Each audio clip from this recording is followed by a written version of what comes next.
Introduction to Mithridates. Mithridates appeared in 1673. None of the characters impress one with any very lively feeling. The struggle in Xiphares between amorous rivalry and filial devotion is perhaps the nearest approach made to powerful treatment. The play has a tragic ending so far as the fate of the nominal hero is concerned, but the chief interest of the reader or spectator is centered in the mutual affection of Monima and Xiphares, from the free indulgence of which all obstacles are removed by the final catastrophe. The closing scene, however, is one of sorrow and lamentation, in which the cry of "How are the mighty fallen" suffers no sound of rejoicing to be heard. The historical features of the character and career of Mithridates VI are in the main preserved, but Racine has complicated his relations with his sons by representing Monima as exerting an influence over them which is due to his own romantic imagination. Monima was in reality put to death by order of Mithridates to prevent her falling into the hands of his previous conqueror Lucullus. This was in the year BC 71, whereas his own death did not occur till BC 63. Dramatis Personae. Mithridates, king of Pontus and of many other lands. Read by Greg Giordano. Monima, betrothed to Mithridates and already declared queen. Read by Sonia. Pharnaces, son of Mithridates.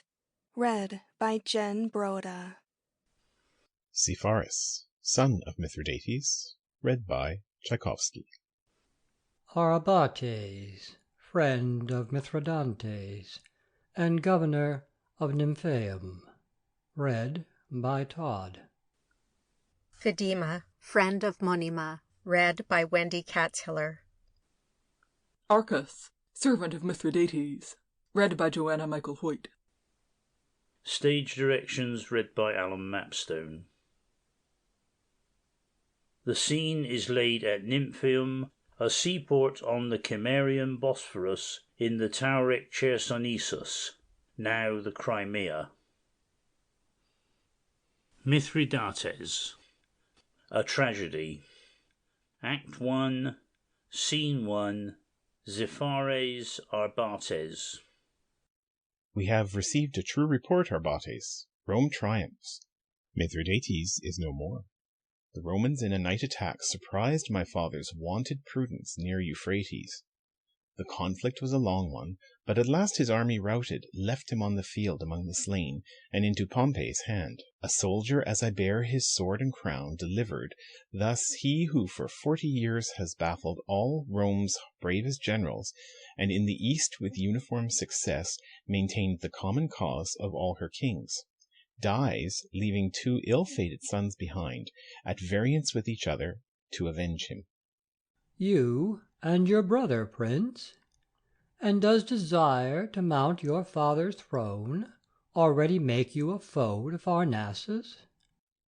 Nay, at such a price I would not buy Arbates, the mere wreckage of an ill-fated empire. I respect his birthright and contend with the states assigned to me.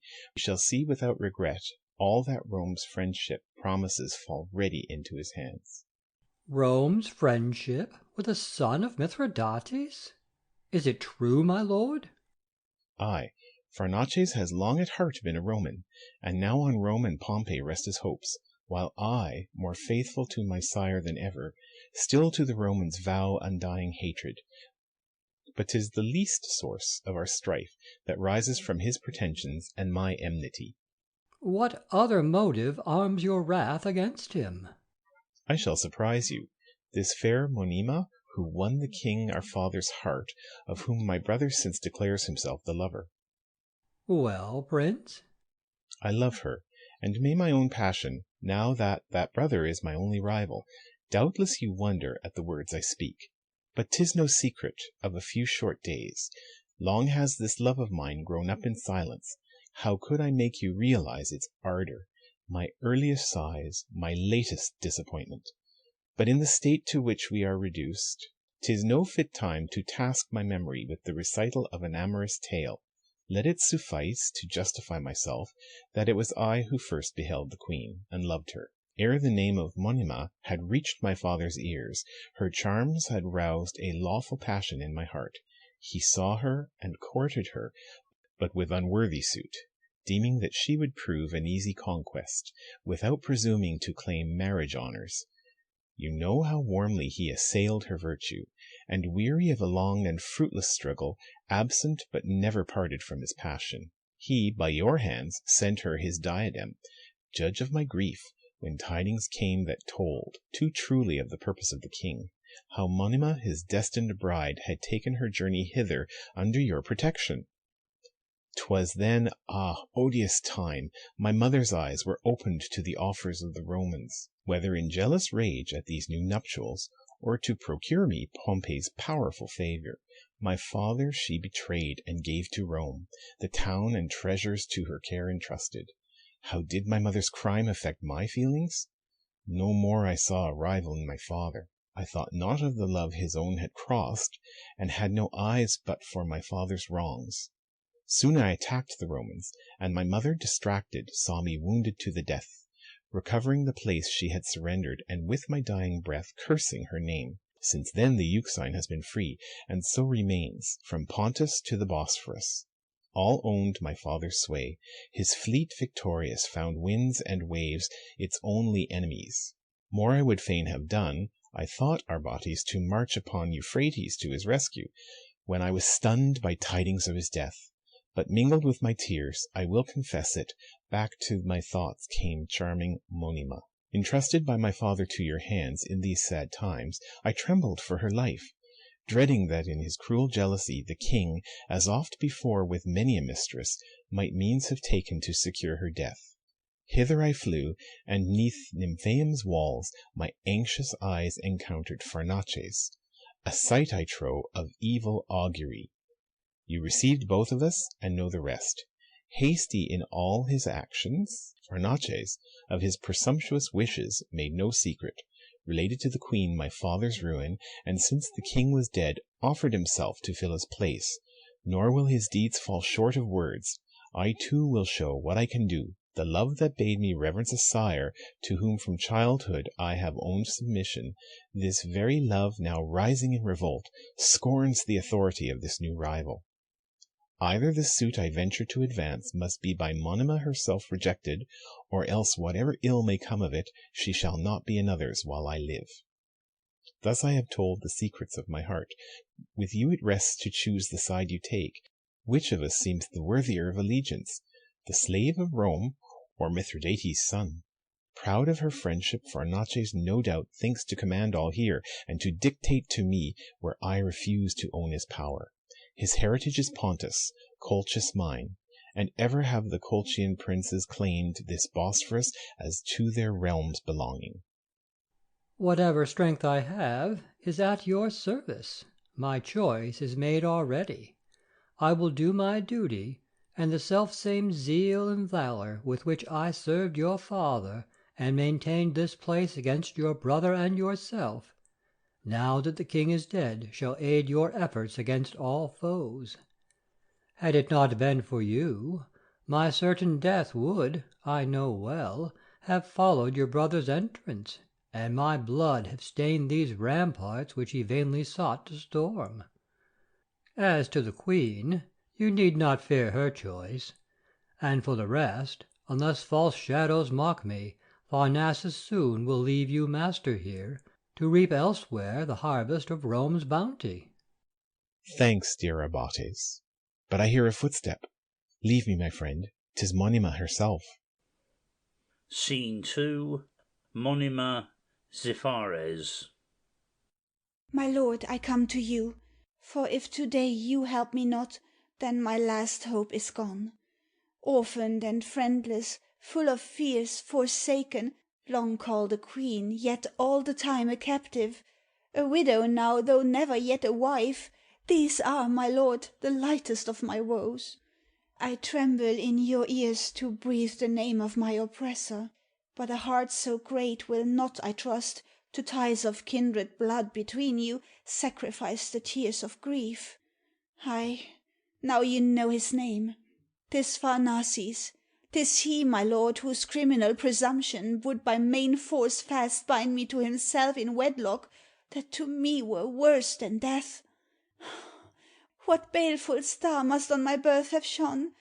Destined to loveless union with another, scarce am I free to taste a moment's peace, when to a yoke yet heavier I must bend. Perchance, more humble in my misery, I should remember that it is his brother to whom I speak. But whether reason prompts, or fate, or hatred, that with him confounds the Rome whose aid he seeks, no marriage yet was ever more odious than the one I dread. And if I cannot move you with my tears, if I have naught to trust but my despair, at the same altar where I stand a bride, you shall see Monima, thus only freed from tyranny, fall, stricken to the heart, a heart that never was hers to give away. Madam, of my obedience rest assured. Here your authority is paramount. Let Pharnaces, if so he will, elsewhere, make himself dreaded. But you know not yet all your distress. Ah, what fresh trouble then frowns upon Monima? If loving you is sin, not Pharnaces alone is guilty. My crime is worse 1,000 times than his. Yours? Reckon this the climax of misfortunes. Invoke the heavenly powers, if so you must. Against a seed accursed, born to torment and persecute you, sire and sons alike, but however bitter the surprise with which you hear me own this fatal love, never could all your woes together reach the anguish of my efforts to conceal it. Yet think not that, like Pharnaces my brother, I serve you now to take his place hereafter. You would be free, I pledge my word you shall be, neither on Pharnaces nor me dependent. But when your wishes have been satisfied, where will you choose the place of your retreat? In regions far remote, or near my states? Shall I be suffered to escort you thither? With the same eye will you regard my homage and his oppression? Flying from my rival, from me too will you fly? And for reward of faithful service, banish me for ever? Ah, what is this you tell me? If advantage in time, fair Monima, confers a right, here I assure you it was I who first saw and admired, resolved to make you mine. And when to my sire unknown your budding charms rejoiced your mother's eye, and hers alone, if by my duty forced to quit your side, I could not all my ardent love display, have you lost all remembrance of the grief with which I oft bewailed that sad constraint? Have you forgotten my last fond farewells at parting from the sight of your sweet eyes? My heart alone retains those memories. Confess that I recall a vanished dream. While far from you, and hopeless of return, I cherish still an unrequited love. You, well content to wed my sire, scarce heaved a single sigh in sympathy for me. Alas! Did my distress one moment move you? Prince, do not mock me in my misery. Mock you, ye gods, when eager to defend you, daring to press no claim, asking for nothing. What shall I say then, when I give my promise to place you where you ne'er shall see me more? You promise what you never will perform. What? Will you not believe my solemn oath? Think you that I shall so abuse my power, and that I mean to curb your liberty? Explain yourself, I pray you. Someone comes, one word. Protect me from your brother's rage. To make me grant consent to see you, sir, you need not have recourse to tyranny. Ah, madam. Prince, you see your brother comes. Scene 3. Monima, Pharnaces, Zipares. How long will you expect my father, madam? Fresh witness to his death arrives each moment to satisfy your doubt and chide delay. Come, fly with me from this delightless clime, whose savage aspect cannot but remind you of bondage hard. Obedient subjects wait you neath happier skies, and worthier of your charms. Pontus has long acknowledged you her queen. Still wears your brow the royal diadem as token of your sovereignty and pledge of her assured submission to your sway. I, by my father's will, am master there, and 'tis my privilege to keep his promise. But trust me, time is pressing. Tarry not. Our marriage and departure must be hastened. Our common interests and my heart demand it. My ships are ready, waiting to receive you, and from the altar you may go aboard, queen of the seas that are to bear you hence. Such kindness, sir, I find too overwhelming, but since time presses, and I needs must answer, may I without disguise freely express the secret feelings of my heart? You may, and that without reserve. To you, I think, my origin is known. Of Ephesus a native, but of royal ancestry. Kings were my sires, or heroes whom erewhile Greece for their virtues ranked higher than kings. When Mithridates saw me, Ephesus and all Ionia crowned his prosperous arms. This pledge of faithful love he deigned to send me, my family presumed not to dispute his sovereign will.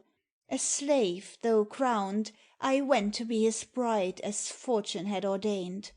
While he in Pontus waited to receive me, new projects called him thence, and he obeyed the summons to wage war against the Romans, sending me hither to avoid the storm. I came, and here I still abide. My father paid dear, however, for that dangerous honour. For the first victim of victorious Rome was Philopoemen, sire of Monima, a fatal title costing him his life. It was to speak of that I wished to see you.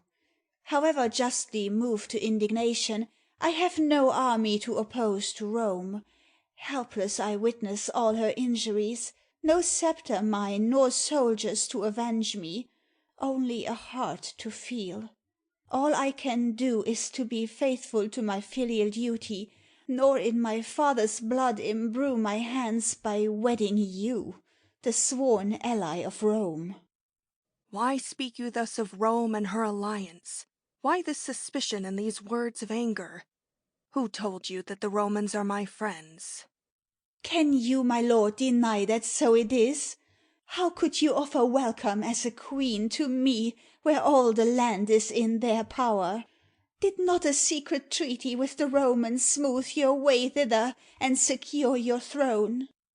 I might inform you of my purposes, for which I have good reasons, and could state them, if, leaving once for all these vain disguises, you had explained to me your secret feelings.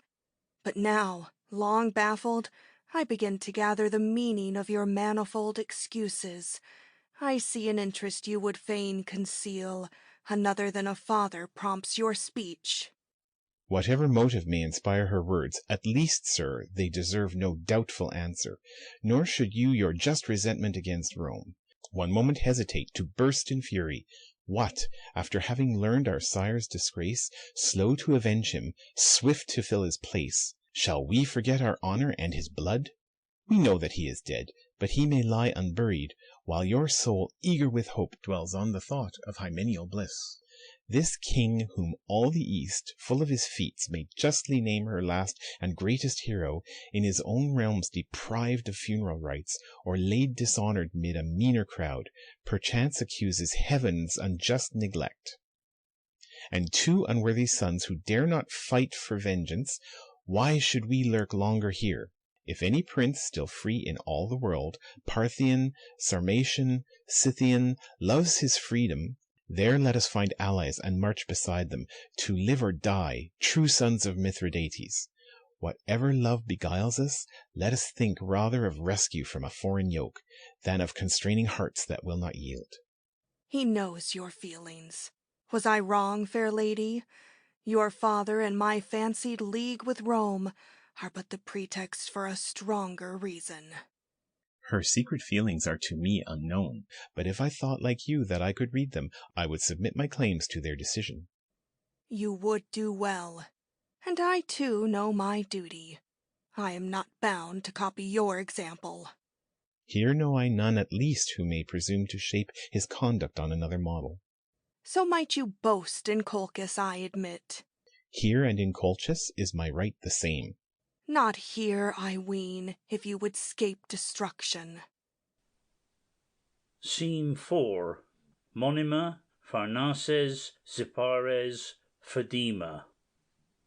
Princes, the sea is all alive with ships, and soon, despite the tidings of his death, will Mithridates disembark in person.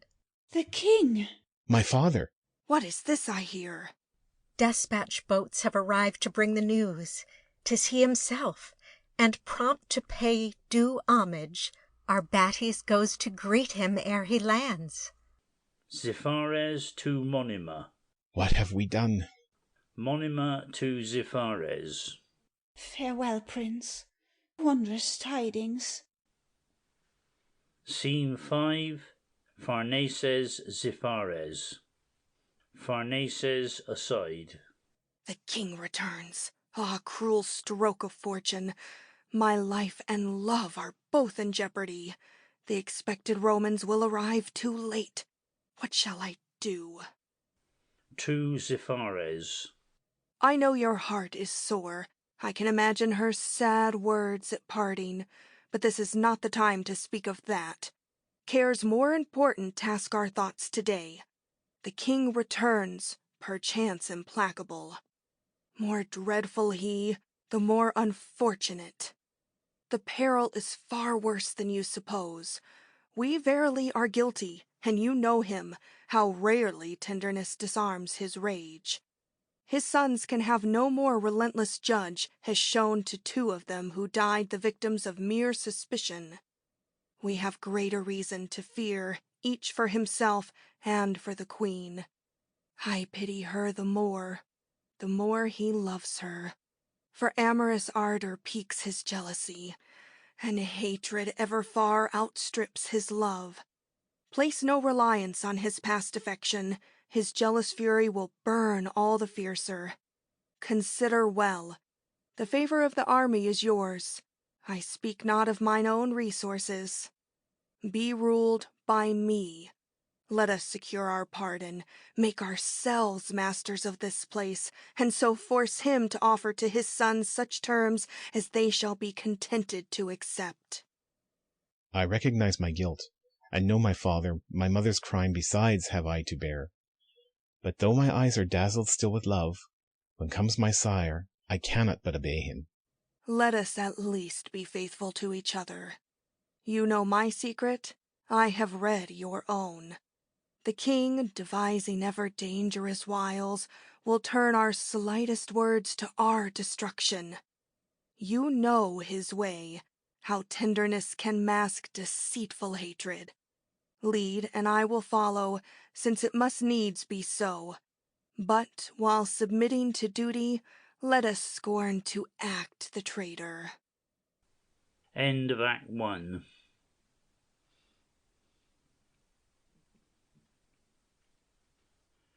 Act 2, Scene 1. Monima, Phedima. What? You here still when Mithridates lands? When all are flocking to the shore in welcome? What mean you, madam? What remembrance checks your steps and makes you turn them back? Will you offend a king whose soul adores you only, almost his wife? Not yet, dear Phedima. Until that time I think my duty bids me await him here, and not go forth to greet him. Nay, you must not regard him as a lover of common rank. Betrothed to this great king, bound by a father's promise, you have pledges which, when he will, the solemn rites of marriage may ratify. Go forth and show yourself. See, would you have me meet him as I am? Look at this tear-stained face, and tell me rather to hide myself than seek his presence thus. Heavens, what is this? It kills me, his return. Wretch that I am, how can I dare to face him? His diadem on my brow, and in my heart Can you not read its secret in these blushes? What, is it so? Crushed by the same alarms that made you shed so many tears in Greece, your path seems always crossed by Zephyres. Greater than you can think is my distress. Then in my thoughts I dwelt on Zephyres only as noble, virtuous, and brave. I knew not that, inflamed with love for me, he was of mortals the most amorous. He loves you, madam, and this charming hero Is no less wretched Phidima than I. His heart adores me, and the self-same sorrow that here tormented me elsewhere consumed him. knows he how far he has secured your favor? Is he aware you love him? No, dear friend, heaven guarded me from that. I kept strict silence, or said at most but half of what I felt. Ah, if you only knew how this sad heart has striven its resolution to maintain, what conflicts, what assaults I have endured! Hark, Phidima, I never more will see him, if I can help it. Vain were all my efforts. I should be forced to speak were I again to see his grief. He'll come in spite of me, and tear my secret from me. But no joy his love will thence derive. So dear the cost, 'twere better had his bliss remained unknown. See, they are coming. What is to be done? I cannot, will not meet him thus distracted. Scene 2. Mithridates, Pharnaces, Zephyres, Arbates, guards. Princes, whatever excuses you may frame, your duty never should have brought you hither, nor made you quit, at such a time of need, Pontus and Colchis to your care confided. But an indulgent father is your judge. Those rumors you believed, which I myself dispersed, and since you wish it, I will deem you guiltless, and thank heaven for this our meeting. Vanquished as I have been, and all but shipwrecked, I nurse a project worthy of my courage, of which you soon shall learn the full details. But go and leave me to repose a moment. Scene 3. Mithridates, Arbates. A year is gone, and once again you see me, but not as erst the favourite child of Fortune, who kept the destinies of Rome suspended. Her rival for the empire of the world, I have been conquered. Pompey took advantage of darkness that left little room for courage. My troops unarmed, or in the gloom affrighted, their ranks attacked on all sides unawares, while wild disorder magnified their fears, and made them turn their weapons on their comrades. Loud cries terrific from the rocks resounding, all the worst horrors of a midnight conflict. In such confusion what could valor do to help us? Many fell, flight saved the rest. So great the panic that I owe my life to tidings of my slaughter left behind me. Some time unrecognized, I crossed the Phasis, thence to the foot of Caucasus I pressed. Soon I took shipping ready in the Euxine, and joined the scattered fragments of my army. Thus driven by disastrous fortune hither, in Bosphorus I find new woes await me. With the same love you see me still inflamed, as ever, and this heart, though fed with carnage, and hungry still, despite the weight of years and dire misfortunes, passionately clings to Monima. Wherever I roam and finds its worst foes here in two ungrateful sons. Both of them, sire? Listen, my rage admits that Zephyres is different from his brother. I know him, ever to my will obedient, hating our common foe as much as I do. And I have seen his valor justify my secret tenderness, displayed to please me. I know, too, I know, with what despair, to every other claim preferring duty, he hastened to disown a faithless mother, and from her crime won a fresh crown of glory. I dare not, cannot think that, after all, so good a son has wilfully offended. But what concern had either of them here? Have they not both made offers to the Queen, to which seems secretly her heart inclined? And with what looks shall I myself accost her? Speak strongly, as I feel her sweet attraction. I must be told how matters stand between them. What has occurred? What have you seen? What know you? How came you to submit? Since when? And why? 8 days ago did Pharnaces come first beneath these walls, with his authority confirming the vague rumour of your death, impatient for admittance. But no heed paid I to what I deemed his rash assertions, and deaf remained, until the prince, his brother less by his words, my liege, than by his tears, assured me of their truth on his arrival. What did they then? Scarce had the former entered, when in hot haste he urged his amorous suit, and promised as her husband to secure to her the diadem your hand bestowed. The traitor! What, without a moment given, to shed the tears that to my shade were due? What of his brother? Till this day his conduct has betrayed no sign of love, but all his soul, in sympathy with yours, has seemed to breathe no thought but war and vengeance. What purpose brought him hither then, Arbates? That you will learn sooner or later, sire. Speak, I command you. I must hear it now. E'en till this very day his plea has been that he was justified, after your death, in reckoning this province as his own, and, calling courage to support his claim, he came to take his heritage by force. That were the least reward he could expect. Should heaven permit me to bequeath my power, I breathe once more, Arbates, glad at heart.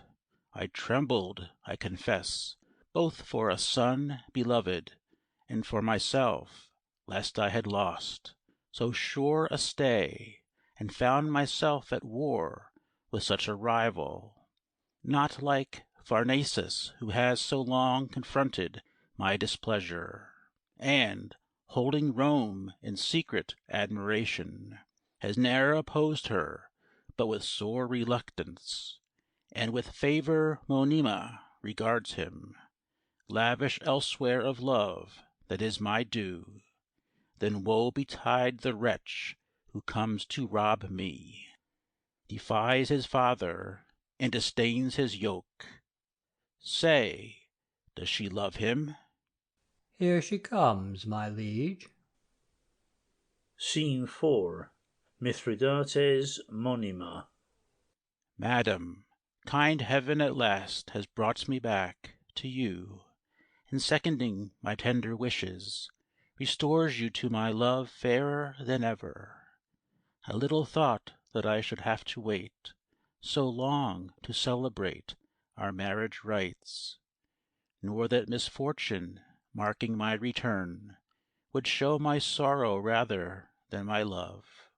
Yet 'tis that love which leads me to your side, nor let me choose another place of refuge, and my worst troubles lose their bitterness, if but my presence here brings none to you, to tell me so.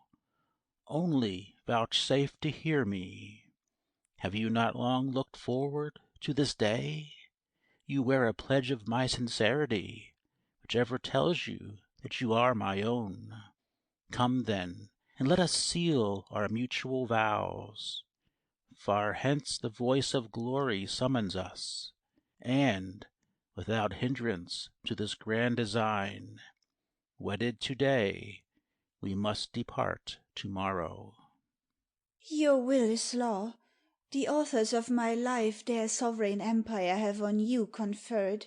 Whenever you choose to exercise that right, I have no other answer but to obey. So, madam, to an irksome yoke submissive, you to the altar go, but as a victim? And I, constraining a reluctant heart, shall owe no thanks to you for its possession. Think you that such compliance can content me? Must I henceforth, despairing of your love, aspire to be your tyrant, nothing more? Have my misfortunes then made you despise me? Ah, were I yet new conquests to attempt, with every obstacle to check my march, to lower depths cast down by hostile fate, vanquished, pursued, helpless, my sceptre lost, flying from sea to sea, less king than pirate, the name of Mithridates only left me. Know that that name alone, renowned in story, would win for me the world's admiring gaze. There would not be a king worthy to reign, who, seated on his throne, would not prefer to royal splendor my more glorious ruin, which Rome in 40 years have scarce effected. With other eyes would you yourself behold me, if in your soul your Grecian sires revived, and since, in fine, your husband I must be, were it not nobler, worthier of yourself, to freely choose what you accept from duty, opposed to fortune's buffets your esteem, and, soothing my distress, give me a balm against despair that dogs misfortune's steps. What, madam, have you no reply to make? Serves all my ardor only to confound you? Still you are dumb, and, even worse than silence, I see, though you would hide them, rising tears. Oh no, my lord, I have no tears to shed. Have you not had my answer? I obey. And is it not enough? Nay, it is not. I understand this better than you think. I see they told me true. Just jealousy, by your own words, is but too well confirmed. A faithless son, smitten by such rare beauty, I see has wooed and finds a willing ear. New terrors now I waken in your breast, for him, but not for long shall he enjoy your care. If my commands are heeded still, on him your faithless eyes have looked their last. Call Zephyrus. Alas, what will you do? Zephyrus has not betrayed his father. You need not be so eager to disown him. He has done nothing to estrange my love. Your crime were less, as less would be my shame, if one so worthy of your high regard had roused some touches of yet warmer feelings. But that a traitor bold in disobedience, in whom no virtue palliates presumption, that Pharnaces forsooth should thus supplant me, that he should be beloved, and I detested. Scene 5. Mithridates, Monima, Zephyrus. Come, my son, come. Your father is betrayed. I have a son who dares to mock my ruin, thwarts my designs, inflicts a fatal wound. I to my queen makes love and wins her favor, stealing a heart she owes to me alone. Yet am I happy in this deep dishonor, to blame no other son than Pharnaces, to know a mother's treason and a brother's audacious plots have failed to make you swerve from duty. Yes, my son, on you alone I lean, and long have chosen you to be the worthy comrade of my great designs, heir of my sceptre and my glorious name. Not now may Pharnaces and outraged love engross my thoughts. The careful preparation for an important enterprise, my ships which I must hold in readiness to sail, my soldiers whose devotion I would try, demand my presence at this very hour. Do you, however, here keep watch for me, and foil the plots of an insidious rival, nor quit the queen, but strive to overcome her opposition to a king who loves her. Dissuade her from a choice iniquitous, and your unbiased judgment will convince her better than I can. She has proved my weakness. Let her not try that tenderness too far, or it may turn to fury, unrepented, till vengeance has atoned for wrong resented. Scene 6. Monima Ziphares. What shall I say? How may I understand this charge, these words incomprehensible? Great gods! Can it be true that Pharnaces, too dear to you, indeed deserves this rage? That your distress is all for Pharnaces? For Pharnaces? Why speak of Pharnaces? Heavens! Is it not enough that this sad day robs me of all I loved for evermore, and that I find myself the slave of duty, fast bound with chains of sorrow and despair? Must this last insult to my grief be added, that I be thought to weep for Pharnaces, in spite of all my hatred deemed too dear? I can forgive the king blinded by anger. To him my heart must never be revealed. But you, my lord, but you, to treat me so! Ah, madam, pardon a distracted lover, who himself, bound by cruel bonds of duty, sees threatened loss of all, nor dares take vengeance. But how am I to judge of the king's fury? What other love is this with his conflicting? Who then can be this happy criminal? Speak! Why so ready to increase your woe with self-inflicted torture? Ay, these fears add pangs, to which it were a light affliction, to see her whom I love, my father's bride, to see a rival honored with your tears. This is indeed my crowning agony. But in despair I fain would know the worst. Tell me, for pity's sake, who is this lover, and change suspicion into certainty. Is it so hard for you to guess the truth? Just now, when I sought refuge from constraint of power unjust, to whom did I appeal? On whose kind succor did my heart rely? Whose words of love heard I without displeasure? Heavens! Can it be that I am the lucky culprit, whom you are pleased to look upon with favor? Was it for Ziphares you deigned to weep? Yes, prince, I cannot keep the secret longer. My sorrow is too violent for silence. Though duty's stern decree condemns my tongue, yet must I violate her harsh commands, and utter for the first time, and the last, the language of my heart. Long have you loved me. Long has an equal tenderness for you moved me with sad concern. Retrace the time when first you owned affection for these charms unworthy of your praise. The short-lived hope, the trouble that your father's passion raised, tortured to lose me and to see him blessed, to bow to duty when your heart was torn. You cannot, prince, recall those memories without repeating in your own misfortunes my story too. And when I heard this morning your tale, my heart responded to it all. Futile, or rather fatal sympathy, union too perfect to be realized.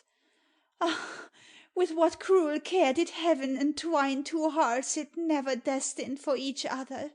For howsoever my heart is drawn to yours, I tell you once for all, where honor leads I needs must follow, even to the altar, to swear to you an everlasting silence. I hear you groan. But miserable fate, your father claims me. I may never be yours. You must yourself support my feeble will, and help me from my heart to banish you. Let me at least rely upon your kindness my presence to avoid henceforth forever. Have I not said enough, sir, to persuade you how many reasons urge you to obey me? After this moment, if that gallant heart has ever felt true love for Monima, I will not recognize its loyalty, save by the care you take to shun me always. Great gods! How terrible a test of love, ill-starred! How happiness and misery are mine at once! From what a glorious height to what an awful gulf you cast me down! Have I prevailed to touch a heart like yours, and won your love, only to see another possess that heart which fondly clings to mine? Father unjust and cruel, but withal unhappy too. So you would have me fly, and yet the king has bidden me attend you. What will he say? It matters not. Obey me. Contrive such reasons as may blind his eyes. Prove your heroic nature by an effort supreme. And for your own self-sacrifice tax quick invention, as less noble lovers have done to gratify their cherished hopes. Weak as I know myself, with life at stake, I cannot but distrust my strongest efforts. The sight of you would wake fond memories, and guilty sighs betray the aching heart which, torn asunder by a secret strife, would fain fly back to you, powerless to bear its separation. But if it depends on you to make me cherish thoughts so sweet, I know you will do nothing to prevent me from vindicating straight offended honor. When searching for your image in my heart, my hand shall tear it thence, and leave me free from shame.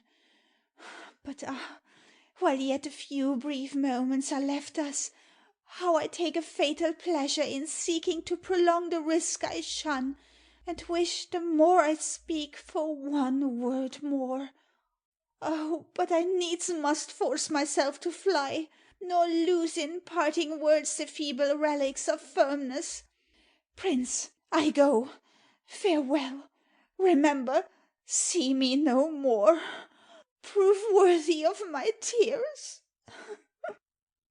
Ah, madam! She is gone. She will not hear me. Unhappy Zephyris, what wilt thou do? Banished and yet beloved? One thing is clear, the path of duty is for her and thee the same. Swift death must end this agony, yet till her fate is certain, let me wait. And if a rival Monima must own, dying, I'll yield her to the king alone. End of Act 2.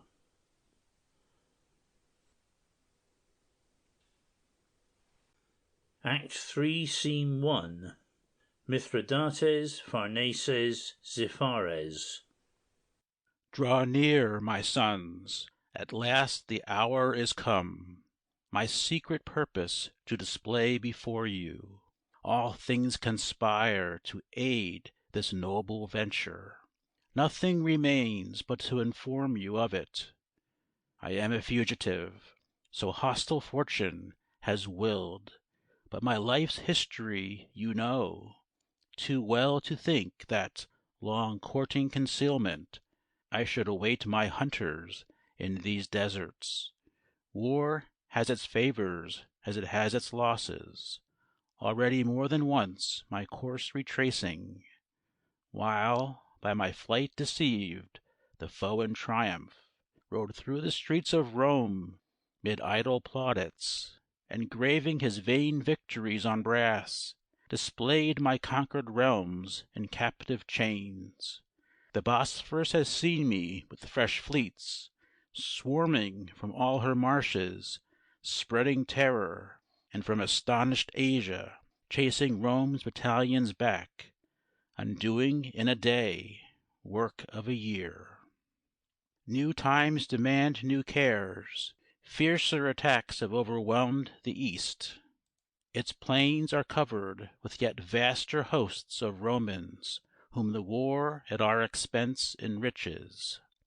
Greedy of all nations' wealth, our rumored hordes have drawn the robbers thither. In crowds they rush, each of his neighbor jealous, leaving their own to inundate our land. I only dare resist. Worn or subdued, all my allies discard my fatal friendship, a burden that their heads can ill support.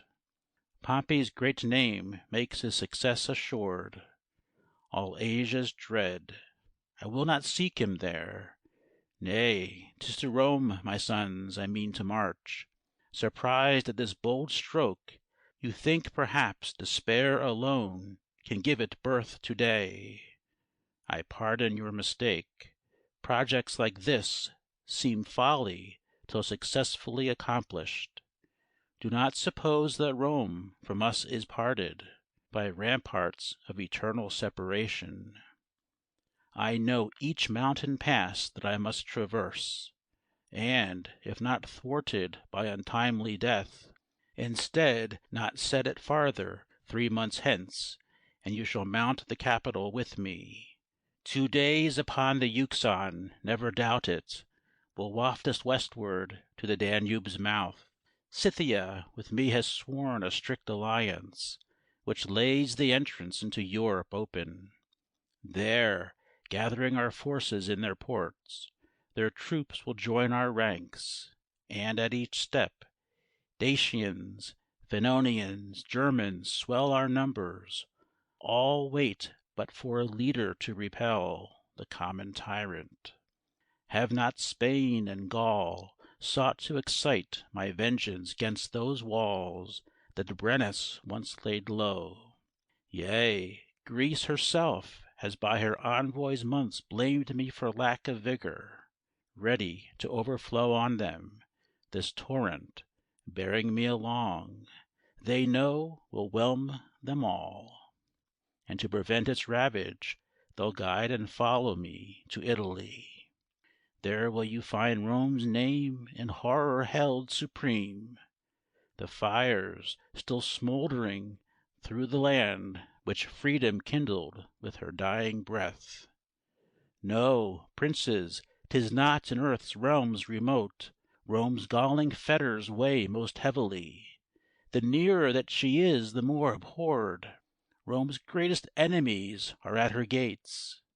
Ah, if they choose to free them from her yoke, vile Spartacus, the gladiator's slave, and followed vengeance with a band of robbers, think with what noble ardor will their ranks march 'neath the colors of a conquering king, whose royal line from Cyrus boasts descent.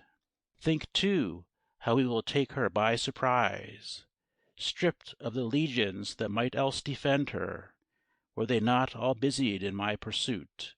Will babes and women have the power to stop me? Let us march on, and carry to her heart the havoc which she spreads from east to west. Let those proud conquerors crouch behind their walls, and tremble in their turn for hearth and home. Let us believe what Hannibal predicted. The Romans, save in Rome, will ne'er be vanquished. Let her own blood in righteous torrents drown her, and let the Capitol that thought to see me in chains to ashes sink. Let us destroy its glory, and blot out the shame of kings of every tribe and nation with my own. Let fire consume all those illustrious names, devoted there to endless infamy. Lo, this is the ambition that has seized me, but think not I will suffer Rome in peace to lord it over Asia in my absence. I know where I shall find her stout defenders. Rome, everywhere surrounded by fierce foes, shall call in vain on Pompey to relieve her. The Parthian, name dreadful to Rome as mine, is ready to take up my righteous quarrel, to seal this bond with union of our blood. He asks of me a son to wed his daughter. I for this honour have made choice of you, my Pharnesus. Go, be the happy bridegroom. No longer I delay. To-morrow's dawn shall see my ships far from the Bosphorus. Go you at once, since nothing here detains you, and let your ardour justify my choice. The marriage rites performed, recross Euphrates, let Asia see another Mithridates, and terror blanch the faces of our foes, while I at Rome rejoice to hear the tidings. Sir, you surprise me, and I cannot hide it. This grand attempt I hear with admiration. A bolder project never yet was broached to make the vanquished turn the tide of war. That dauntless heart in you I most admire, which seems to rise more strong for being crushed. And yet, if I may dare to speak with frankness, are you reduced to this extremity? Why go so far on such a desperate errand, while still your states offer a safe asylum? Why undertake so difficult a task, fitter for leader of a band of exiles than for a monarch on whose banners hope so lately smiled, where'er he appeared? Who founded upon 30 states the throne whose ruin leaves a mighty empire yet? You, after 20 years, you, only you, have courage left to struggle against fate. To roam, and to repose relentless foe, count not on troops heroic as yourself. Think not that hearts made timid by disaster, worn out with hardships and a long retreat, are eager to meet death 'neath foreign skies, encountering toils more terrible than dangers. If routed when their country's eyes were on them, how will they meet the conqueror's fury there, in his own city, with his gods before him? Will he strike less alarm, or yield himself an easier prey? So Parthia seeks alliance with you in marriage. Prompt to lend her aid when all the world seemed our support, will she receive a son-in-law poor and defenseless? What? Shall I go an outcast and alone, to prove the Parthian faithless as of yore, and haply, as the fruit of match so hasty, expose your credit to his court's contempt? At least, if stoop we must, if we must borrow the unaccustomed gestures of a suppliant, send me not to embrace the Parthian's knees, nor beg from kings whose power is less than yours. Can we not take a surer course than that? And, falling into arms of joyful welcome, Rome, readily appeased, will grant us favor. Rome, does my brother then dare to propose such a base humiliation to the king, as in one day to make his life's long course a lie, to trust the Romans, and submit to tyranny for 40 years resisted? Onward, my father. Vanquished as you are, war and its perils are your only refuge. Rome has in you a fatal foe, whose oath is more implacable than Hannibal's. All crimson with her blood, do what you may, ne'er look for peace, but through such butchery as on a single day in Asia blasted 100,000 Romans by your order. Yet spare your own inviolable head. March not yourself from land to land, nor show to gaping nations Mithridates humbled, darkening the brilliant luster of your name. The vengeance you must execute is just. Lay Rome in ruins, burn the capital, but 'tis enough for you to point the way. To younger hands pass on the fiery torch, and while my brother keeps control of Asia, honor my courage with this high exploit. Give the command, and let us justify our title as your sons, heirs of your name, through all the world, set east and west in flames, while still you tarry in the Bosphorus, and Rome, hard pressed on every side alike, shall find you omnipresent to destroy her. This very moment order me to start. All that detains you here urges my flight. And if this enterprise surpass my powers, such hope forlorn befits my evil case. Yes, I will go, too glad to end my woes. So soon I will erase my mother's crime, that makes me blush my sire here at your knees, ashamed to know myself a son of hers. Scarce all my blood can wash away that stain. Only let me by death enhance your glory, and Rome, the object of my grand despair, shall to the son of Mithridates offer a worthy tomb. Mithridates rising. My son, let us not speak of her again. Your father is content. He knows your zeal, nor will he have you face dangers that his affection will not share. Nothing shall part us. You shall follow me. And you, prepare yourself, prince, to obey. The ships are ready. I myself have ordered the train and the equipment you require. Arbates, charged to bring you to your bride, will let me know how you perform your duty. Go, and maintaining your ancestral honor, in this embrace receive your sire's farewell. Sir, Let the expression of my will suffice you. Obey. It were superfluous to repeat it. sir, might it please you to accept my death? None shall be found more eager to embrace it. Let me fall fighting in your ranks before you. I have commanded you to start directly, and if you linger, prince, you hear my voice. Answer me not, or do it at your peril. If you should hold 1,000 deaths in prospect, I could not seek a maiden whom I know not. My life is in your hands. Ha! As I thought, you cannot go. I understand you, traitor. I know what makes you shun this marriage. Here you have a quarry you are loath to leave. 'Tis Monima detains you, guilty love, moved you to tear her from your father's arms. Neither the warmth with which you know I wooed her, nor yet my diadem that decks her brow, nor this retreat selected for her safety, nor fear of my just wrath had force to check you. Was then your treacherous sympathy with Rome offence so venial in your father's eyes, that this perfidious passion still was wanting to render you the horror of my life? Far from repentance on your face I see, confusion due to rage and disappointment. You long already, from my hands escaping, to sell me to the Romans and secure my ruin. But to justice I'll defer departure.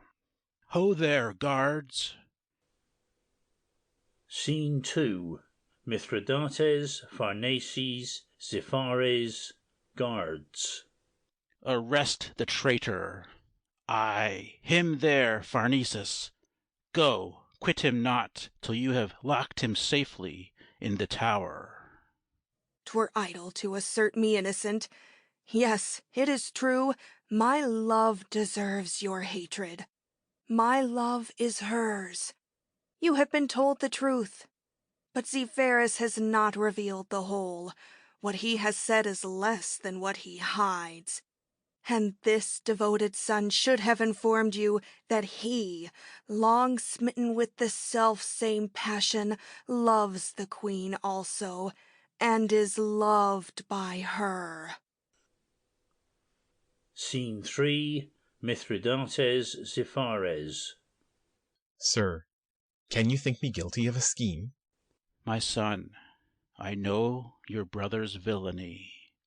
May heaven preserve me ever from suspecting that you could make so cruel a return for all my kindness, that a son so dear could have betrayed a father's trusting heart.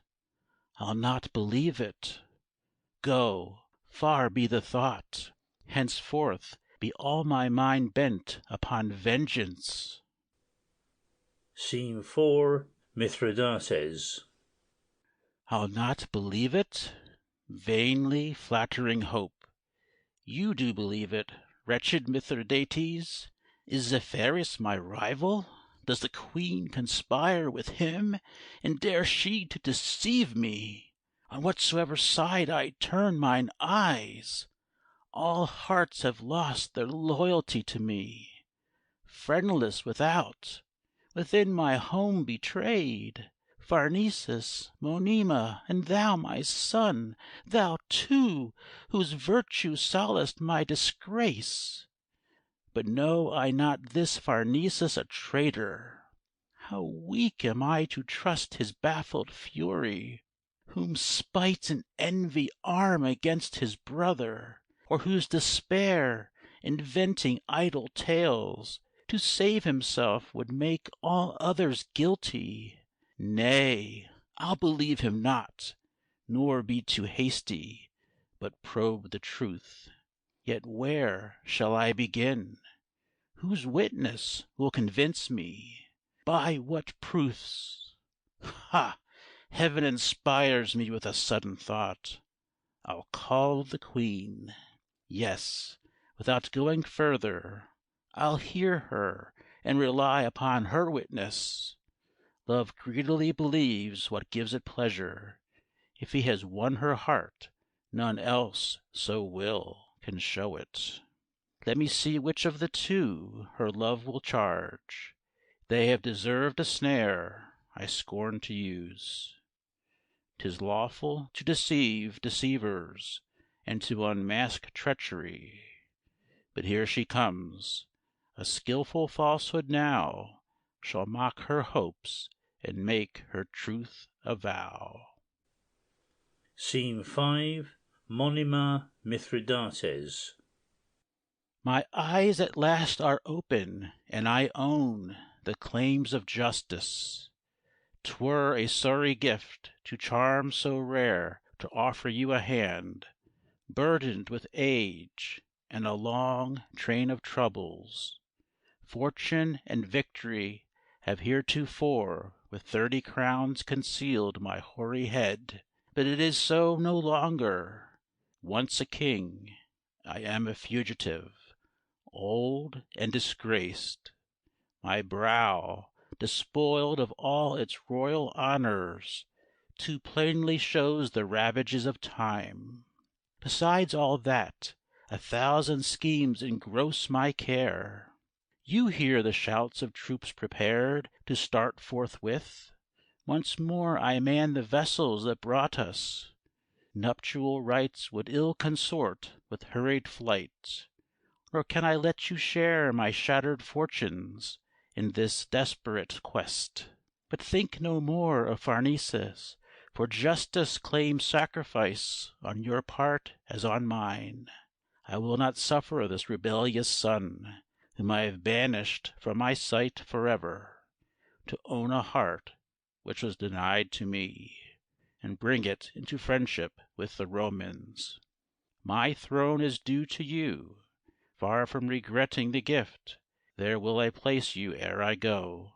If only you consent that one so dear to me, a son worthy a father's love, the Zephyrus in short shall take my place, wed you, and wreak my vengeance on the traitor. Who? Zephyrus, my lord? Ay, madam, he. Whence comes this agitation at his name? What leads you to object to choice so just? Is it disdain that reason cannot quell?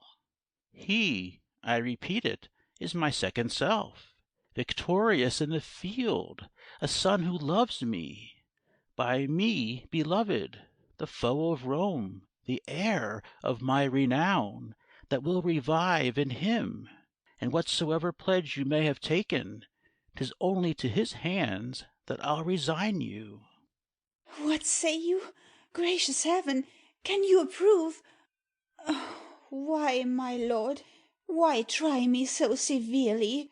Cease to torment a soul unfortunate. I know that I was destined to be yours. I know this very moment at the altar the victim stands to seal our marriage bond. Come. I see clearly, do whatever I may, you fain would keep yourself for Pharnesus. I find your scorn is as unjust as ever, passing from me to my unhappy son. I scorn him. Let us speak of it no more. Pursue the shameful flame that lures you on, while with my son far from your sight I go, to the world's end, seeking a glorious death. Stay here to share his brother's degradation, and to the Romans sell a father's blood. Come, can I better punish your disdain than by committing you to hands so vile? No longer shall your honor be to me matter of moment. You shall be forgotten. Come, madam, I am going to unite you. Punish me rather with 1,000 deaths. Mere subterfuge, 'tis idle to resist. To what extremity am I reduced? But after all, I cannot think that you could force yourself so long to act a part. Heaven is my witness that I aimed to please you, and to its destiny my soul submitted. But if to any weakness I had yielded, had I been bound to fortify my heart against alarm, believe me, my good lord, I never had shed a tear for Pharnaces. The son whom you esteem, whose image lives within your heart, whose victories have curbed the insolence of Rome, your second self, that Zepharis whom you would have me love. You love him? Had the fates not made me yours, to be his bride were happiness supreme. Before this pledge of your affection reached me, we loved each other. You change countenance. No, no, it is enough. Go, and I'll send him to you. I must be busy. Time is precious. I see that you are willing to obey me. I am content. Monima going away. Heaven grant this be no trick. Scene 6. Mithridates. They love each other. I have been befooled. Ah, thou ungrateful son, thy death shall pay for all. I know how thou hast stolen from me my soldiers' hearts by virtues well assumed and martial glory. But my stroke shall fall sure on the traitor. I will scatter far the seeds of mutiny, forestall rebellion, and keep no troops but such as I can trust. But I must still dissimulate nor go hence with a frown that may displeasure show. End of Act 3.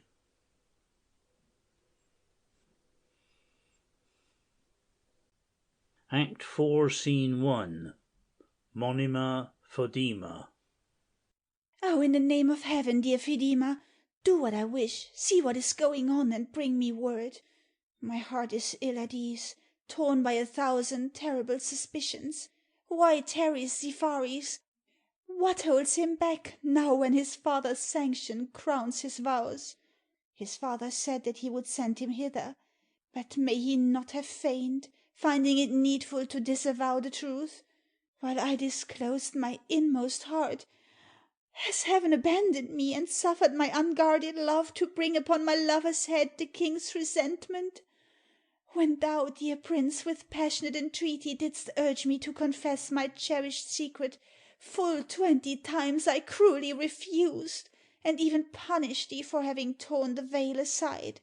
Yet when thy sire perchance distrusts thee, when thy very life's in danger, I speak, and but too easily deceived point out the fatal spot to pierce thy heart. Nay, madam, treat the king with less injustice. He is too great to stoop to tricks so mean. What need was his to tread the paths of guile? Before him to the altar you were bound without a murmur. Would he slay a son so fondly loved? Nothing has passed to show his promise false. He told you that a scheme momentous must to-morrow take him hence against his will. This occupies his thoughts, and, hastening his departure, on the shore he orders all himself, and mans his ships, while Zephares accompanies his steps where'er he goes. Is this a rival's fury? What has he done to contradict his words? Yet Pharnaces, arrested by his order, finds him a rival harsh and unrelenting. Will Zephyrus be treated with more favour? He punishes in him the friend of Rome. His just displeasure needs no other spur. I grant you right, and so far as I can believe you. Grief grows calmer while you speak. But Zephyrus still comes not. Why is this? Lovers expect too much. Fain would they have all things give way to feed their fond desires, chafing against the smallest obstacle. Who could conceive this marvel, Fidima, after 2 years of sorrow? You know how sore a burden. I can breathe once more. Dear prince, shall I indeed see thee mine own? And so far from endangering thy life, may I admit a love so long resisted, as consonant with duty and with virtue? May I each day assure thee that I love thee? Oh, why comes he not? Scene 2. Monima, Zephyrus, Fadima. Of you, sir, I was speaking, and longing in my heart to see you here, to tell you— I must now bid you farewell. Farewell? Yes, madam, and for all my life. What say you? I was told— I have been betrayed. Madam, I know not what insidious foe has sought my ruin and betrayed our secrets. But now the king whom Pharnaces in vain tried to inflame against us knows our hearts. He hides his purpose under mock caresses, but I, brought up as I have been beside him, and grown familiar with his every mood, have read approaching vengeance in his looks. He sends away in haste all whom my woes might rouse to indignation and revolt. I see how forced and false are all his favours. Arbates by a single word confirmed my dread, and thus with tearful eyes addressed me. "Save yourself, fly," said he, "for all is known." This made me shudder at the thought of danger to you. 'Tis that concern which brings me hither. I fear what you may do, and on my knees entreat you to have pity on yourself. Your life is in the power of one whose rage too seldom spares the blood he holds most dear. I dare not tell you to what cruelty the jealousy of Mithridates oft impels him. It may be that I alone incur his wrath, and he will pardon you. Deign to appease him in the name of heaven. Do not provoke him by a fresh refusal. The less you love him, strive the more to win his favor. Hide your feelings, and remember he is my father. Be content to live, and leave my woe this solace, that your tears are all that I have cost you. Oh, this I have ruined you. My noble Monima, blame not your kindness for the ills that crush me. I am a wretch whom evil fate pursues.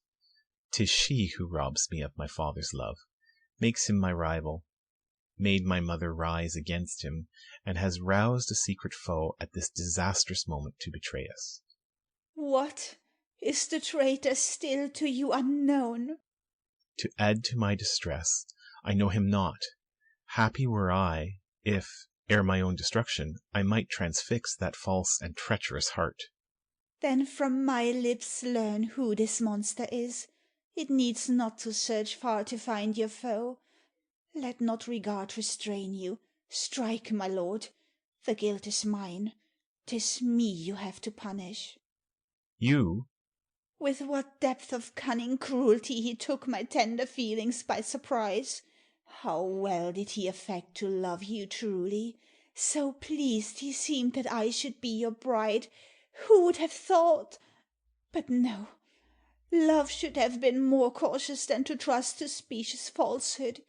The gods whose guidance I followed ill thrice warned me secretly to hold my peace. I should have still kept silence, and maintained— Yes, it is I have been your evil fate. I should have dreaded that his gifts were poisoned, and should you pardon me, I shall become my own tormentor. Was it then your love exposed me to this storm? Spring's bitterness from source so sweet? And has excess of fondness betrayed our secret? To have made me happy needs no excuse. What would I more? I die, faithful and proud. Another fate invites you to the throne. No more resist that summons. Wed Mithridates, and consent to reign. What? Do you ask me to espouse a savage whose hateful love parts you and me forever? Remember, you are pledged to be his bride this morning, and to see me nevermore. Ah, then I knew not all his cruelty. What? Shall I lend my sanction to his fury, and after I have seen his dagger pierce you, follow a tyrant to the marriage altar, and in a hand yet reeking with your blood place mine? Alas, the hand you love to hold! Go, seek some shelter from your father's rage, nor in vain efforts to persuade me lose the precious moments here. The gods will teach me what part to play. If he surprised you now, I hear a step, quick ere it be too late, and live in patience till you learn my fate. Scene 3. Monima Fadima. Oh, what a risk, dear madam, did he run! It is the king! Go, help him to make good his exit. Leave him not, make him secure his safety without learning what befalls me. Scene 4. Mithridates Monima. Come, madam, come. I have a secret reason for hastening my departure from this place. While my devoted troops embark once more, ready to follow me where'er I go, come, at the altar be my promise sealed. Let wedlock in eternal bonds unite us. Us, sire? You surely dare not hesitate. Did you not bid me cease to think of it? I had my reasons then. Forget it, madam. Think only now of answering my flame. Your heart, remember, is my property. Why then, sire, did you give it back to me? What? Still enamored of my faithless son? You could not think. Have you deceived me then? It well becomes a traitress to talk thus, who nursing in her heart illicit loves, when I was raising her to glory's heights, the blackest treason had prepared for me. Have you forgotten, false, ungrateful woman? Worse than the Romans, my sworn enemies, from what exalted rank I dared to stoop, to offer you a throne, little expected. See me not as I am, defeated, hunted, but as I was, victorious and renowned. Think how in Ephesus I you preferred to all the daughters of 100 kings, and, for your sake neglecting their alliance, laid at your feet innumerable realms. Ah, if the vision of another love made you insensible to gifts so splendid, why did you leave your home to find a husband you hated, keeping silence till to-day? Did you postpone confession so unwelcome, till fate had robbed me of all other treasure, till, whelmed beneath a flood of countless evils, I had no hope of happiness but you? And now, when I am willing to forgive the grievous wrong and bury its remembrance, dare you to bring the past before my eyes, again accusing him whom you have injured? I see infatuation for a traitor flatters your hopes. Gods, how ye try my patience! What was the secret charm that checked a wrath so prompt to punish with severity? Seize the brief moment that my love affords you. Come, this shall be my last appeal, nor draw superfluous perils on your head for one whom you shall never see again, a son who scorns me. Boast not of your faith to him, 'tis due to me. Let him be lost to mind as well as sight, and henceforth, by your sense of gratitude, deserve this proffered pardon. My lord, not unremembered is the bounty that should have claimed my loyalest obedience. Whatever rank my ancestors attained of yore, their distant glory dazzled not my eyes that recognize how far beneath so glorious a bridegroom I was born. And in despite of early predilection for Ziphares, the noblest of mankind after yourself, when once this diadem my brow adorned, him and my former love did I renounce, for both agreed to make the sacrifice. By my command he left me. The secret flame was dying in my breast, nor did my lot seem one to be deplored, since at the cost of vows once fondly cherished I could bring happiness to such a hero. 'Twas you, my lord, 'twas you yourself who tore the bond between us, set me free again. That fatal love which I had crushed and conquered, the flame I deemed extinguished and forgotten when he who kindled it was gone forever, your wiles detected, and I cannot now disown what I confessed. You cannot raise its memory. The shame of that avowal to which you forced me will abide forever present before my mind, and I should think that you were always of my faith uncertain. The grave itself to me were less abhorrent than marriage bed shared with a spouse who took cruel advantage of my simple trust, and to destroy my peace forever fan the flame that fired my cheek for other love than his. Is this your answer, then? Do you reject the honor I would fain confer? Ponder it well, while yet the choice is yours. No, sire, 'tis vain to work upon my fears. I know you, nor am ignorant what woes I for myself prepare. I see them all, but I'm resolved, and naught can shake my purpose. Judge for yourself, since thus I dare to speak, and in my zeal forget that modesty by which till now I ever curbed my tongue.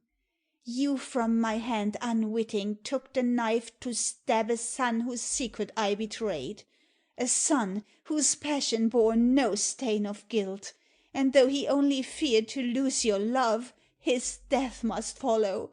Faith or love from me shall never reward such crooked cruelty. Let this decide your action.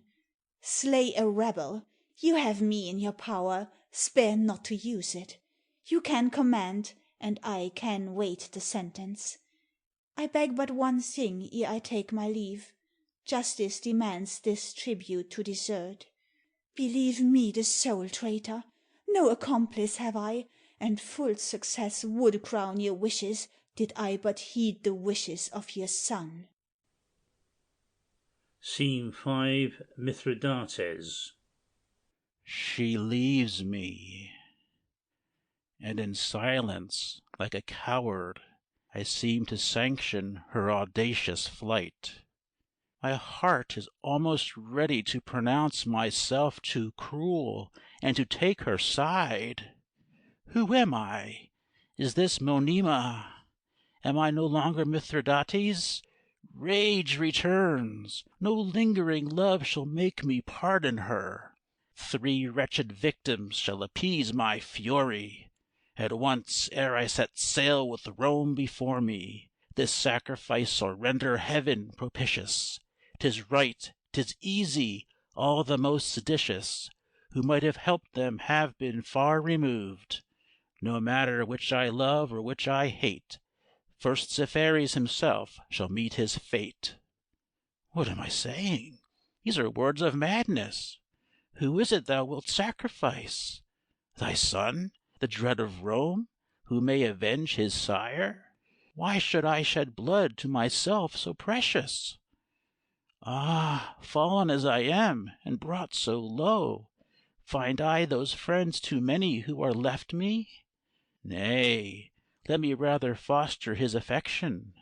I need a sword of vengeance, not a mistress. Since I must lose her, would it not be better to yield her to this son whose life I value? Ay, let me give her up. A vain attempt that only shows how feeble is the heart, which seeks its own deception. Still inflamed, it will not cease. Ah, Hers is guilt beyond pardon, but pity checks my timid hand. Have I not punished others who were found less faithless? O my Monima, my son, O futile wrath! What triumph, Rome, were thine, if thou shouldst hear the tidings of my shame, and how conflicting feelings thus unman me! What pains I took, fearing domestic treason, to arm my life against all kinds of poison. By long and careful study I have learned how best to neutralize their fatal power. Ah, 'twould have been a wiser, happier course, forestalling danger from the assaults of love, to fortify a heart already frozen by age. 'Gainst passion's hot envenomed cup, how shall I escape these toils that close round me? Scene 6. Mithridates, Arbates.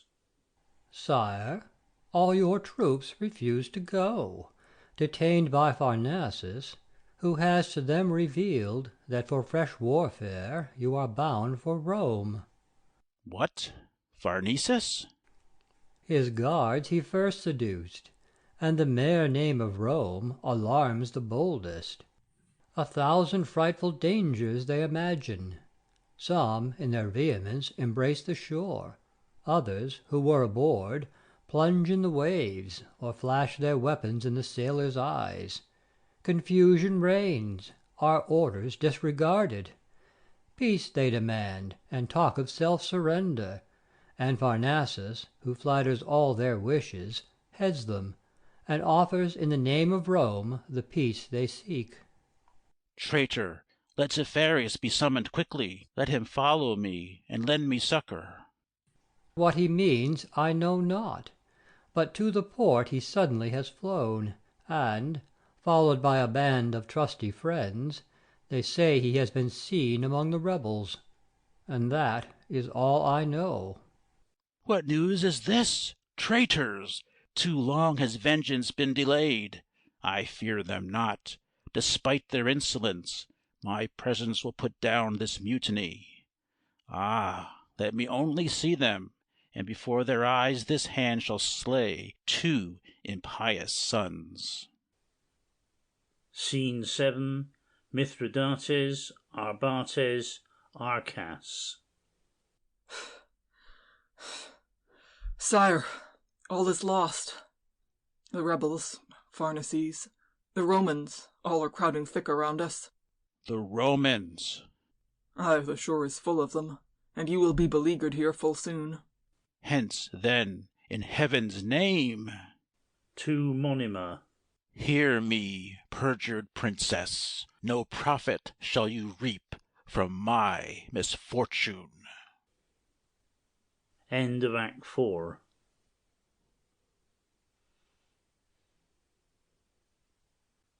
Act 5, Scene 1. Monima, Phedima. Whither, dear madam, haste you? What blind passion makes you lay impious hands upon yourself? What? You have tried with criminal intent to desecrate this sacred diadem. See how kind heaven, more merciful than you, this fatal noose has broken in your hands. Why will you obstinately thwart my wishes? I long to die. Why would you have me live? My Zephyrus is dead. The king's despair looks for naught better than assured destruction. What fruit expect you from your rude presumption? Mean you to give me up to Pharnaces? Ah, wait at least till tidings, of whose truth we cannot doubt, confirm his brother's death. May it not be that, in the wild confusion of which we hear, men's eyes have been deceived? At first, you know, a scandalous report ranged Zephyrus upon the rebel side, and now they tell us these same mutineers in cruel rage have turned their arms against him. One tale confutes the other. Deign to listen. Nay, Zephyrus is dead, I cannot doubt it. Nor has the event belied my expectation. Even if the fatal news had failed to reach me, his death were no less sure. I know his courage, and how his name is hateful to the Romans. Long have they thirsted for such noble blood. Rome's triumph now, alas, is but too certain. What enemy opposed his hand to theirs? Wretch that I am, I dare not shift the blame on others. Monima, to thee he owes his woeful fate. Open thine eyes and see thy guilt in all his sufferings. Thou hast armed a host against his life. How could he scape so many blows? The Romans and his brother were not enough. I to his father's wrath exposed him. I, the fatal torch of discord, the fury that Rome's demon bred and nursed to aid them. I it was who fanned the fire of mutual jealousy to conflagration. Yet do I live, and wait till Pharnaces, bespattered with their blood, comes in the train of Roman victors, and before mine eyes displays his savage joy. Death to despair opens more ways than one. Your cruel kindness in vain would bar swift passage to the tomb. Even in your arms I shall not miss the goal. Thou fatal band, ill-omened diadem, the instrument and witness of my woes, 1,000 times bedewed with scalding tears, couldst thou not do me this poor piece of service to rid me of my life and all its anguish? Go, object hateful to my weary eyes. Some other instrument will aid me better. Perish the day, cursed be the fatal hand that bound thee first upon this aching brow. See, Arcas comes. Heaven grant that he appears with tidings which may banish all your fears. Scene 2. Monima, Phidima, Arcas. Say, is all over? And has Pharnaces? Ask me not what has happened. I am charged with sterner duty, madam, and this poison sent by the king tells you his will and pleasure. Unhappy princess! Oh, surpassing joy! Give it me, Arcas. Tell the king who sends it, of all the gifts his bounty has bestowed, this is the one most welcome, most desired. I breathe at last with freedom, saved by heaven from those whose irksome care forced me to live. For once he leaves me mistress of my fate, nor interferes to check me in my choice. Alas! Repress your cries. This happy moment must not be troubled with unworthy tears. Your love, my Phidima, had better cause to weep when I was honored with the title pregnant with woe, when torn from my sweet home they dragged your mistress to this savage clime. Now to that happy land return, and should the name of Monima be there remembered, say what you see, tell the sad history of all my glory, faithful Phidima. And thou, with whom, parted by envious fate forever from a heart that held thee dear, I may not ask even to share the tomb to which I go, receive this sacrifice, heroic soul, and may this poison now be my atonement for my lover's blood. Scene 3. Monima, Arbates, Phidima, Arcas. Stop! Stop! What is it that you do, Arbates? Stop! I'm the bearer of the king's command. Ah, leave me! Arbates throwing down the poison. Cease, I tell you. Suffer me to execute the pleasure of the king. Live, madam. Haste to Mithridates, Arcas. Tell him success has crowned my zealous service. Scene 4. Monima, Arbates, Phidima. Cruel Arbates, why prolong the woes I suffer? Was my punishment too mild? And does the king grudge me an end so sudden? A single death too little to content him? You soon shall see him, and I feel assured your tears for him will mingle with mine own. What? Is the king? The king's last hour draws nigh. His eyes will never see another sun.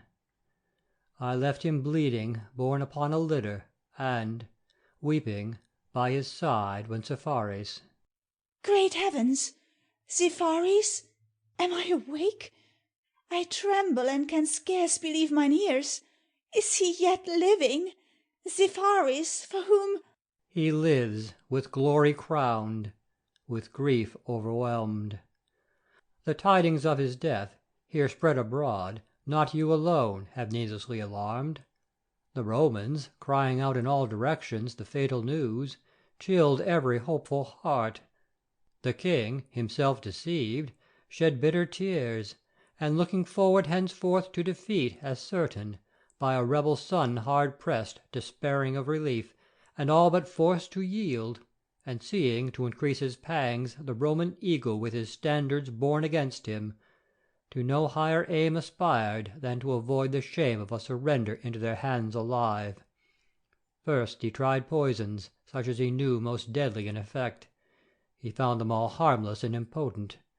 "Vain help," said he, "too long with anxious care this body have I strengthened to resist all poisons, baffled by my own success. Some aid more certain I must now attempt, and seek a death more fatal to my foes." He speaks, and bids the palace gates be thrown wide open in defiance of their numbers. When they beheld those eyes whose noble fury had spread such frequent terror through their ranks, you might have seen them all fall back amazed, leaving wide interval between us and them, while some, already struck with panic, ran and sought a refuge in the ships that brought them. But reassured, ah, heavens, by Pharnaces, and shame within their hearts awakening valour, they take fresh courage. They attack the king, bound whom I rallied a small band of heroes. Who could relate what feats incredible, while flashed his sword as fiercely as his eyes, his arm performed in this the closing scene that brought him to the pinnacle of glory? Weary at last, covered with blood and dust, he stood at bay behind a wall of corpses. Another force advanced in arms against us.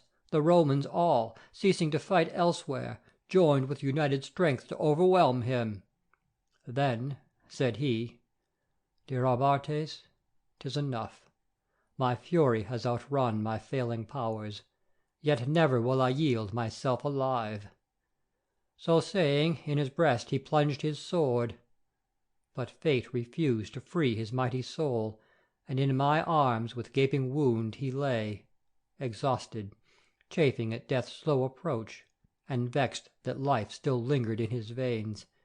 He could not speak, but raised his heavy hand and laid it on his heart, as if to ask a surer stroke from me to make an end, while I, possessed with overmastering grief, was minded rather to destroy myself.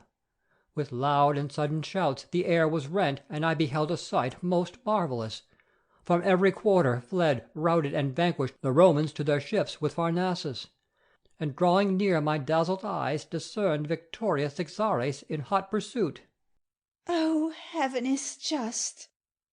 The faithful Ixares had by his brother's orders been surrounded when in the thickest of the fray, but he, after hard fighting, had at last escaped the rebels and regained his little band.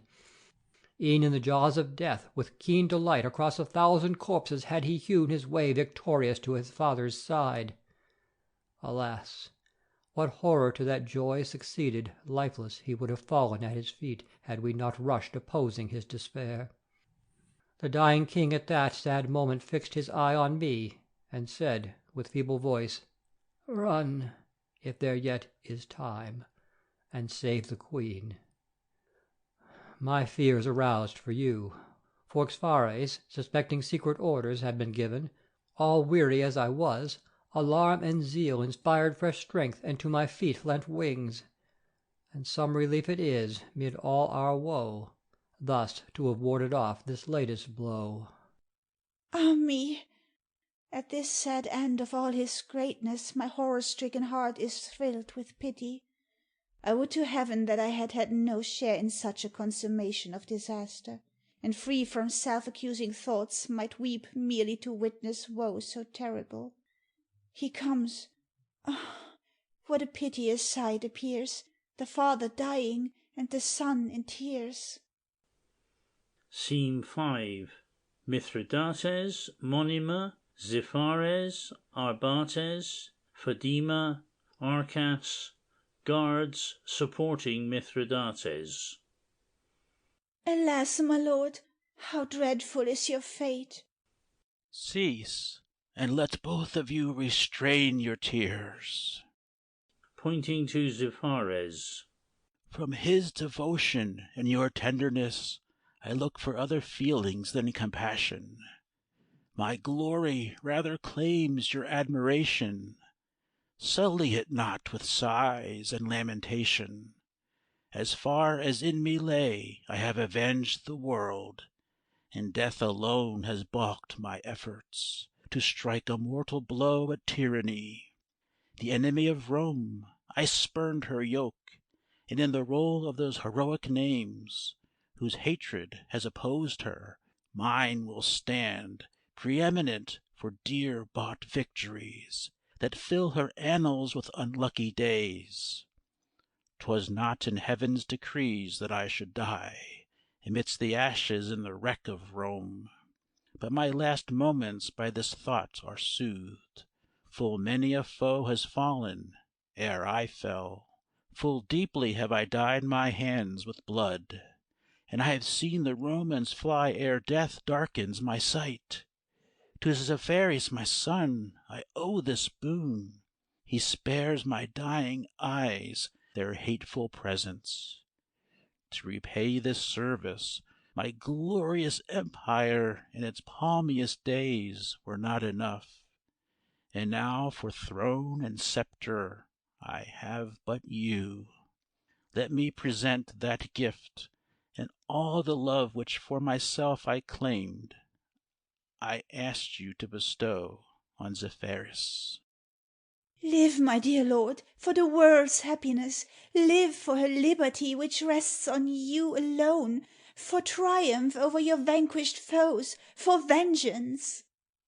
Madam, I have done with life. My son, secure your safety, nor attempt resistance against numbers so immense. Soon will the Romans, goaded on by shame, return and like a flood sweep all before them. Waste not the precious moments their retreat affords in vain devotion at my tomb. So many lifeless Romans lying round me are a sufficient tribute to my ashes. Your name and person for a time conceal. Go and reserve yourself. How can I fly ere Pharnaces is punished? Let me curb the pride of Rome. Nay, I command you hence. Sooner or later Pharnaces must perish. Trust to the Romans for his recompense. But strength is ebbing fast. I feel that life is all but ended. Come, my son, come nearer, and in a last embrace, full of sweet comfort, receive the parting soul of Mithridates. He dies. In grief let us united be, and search for vengeance over earth and sea. End of Act 5. End of Mithridates by Jean Racine. Translated by Robert Bruce Boswell.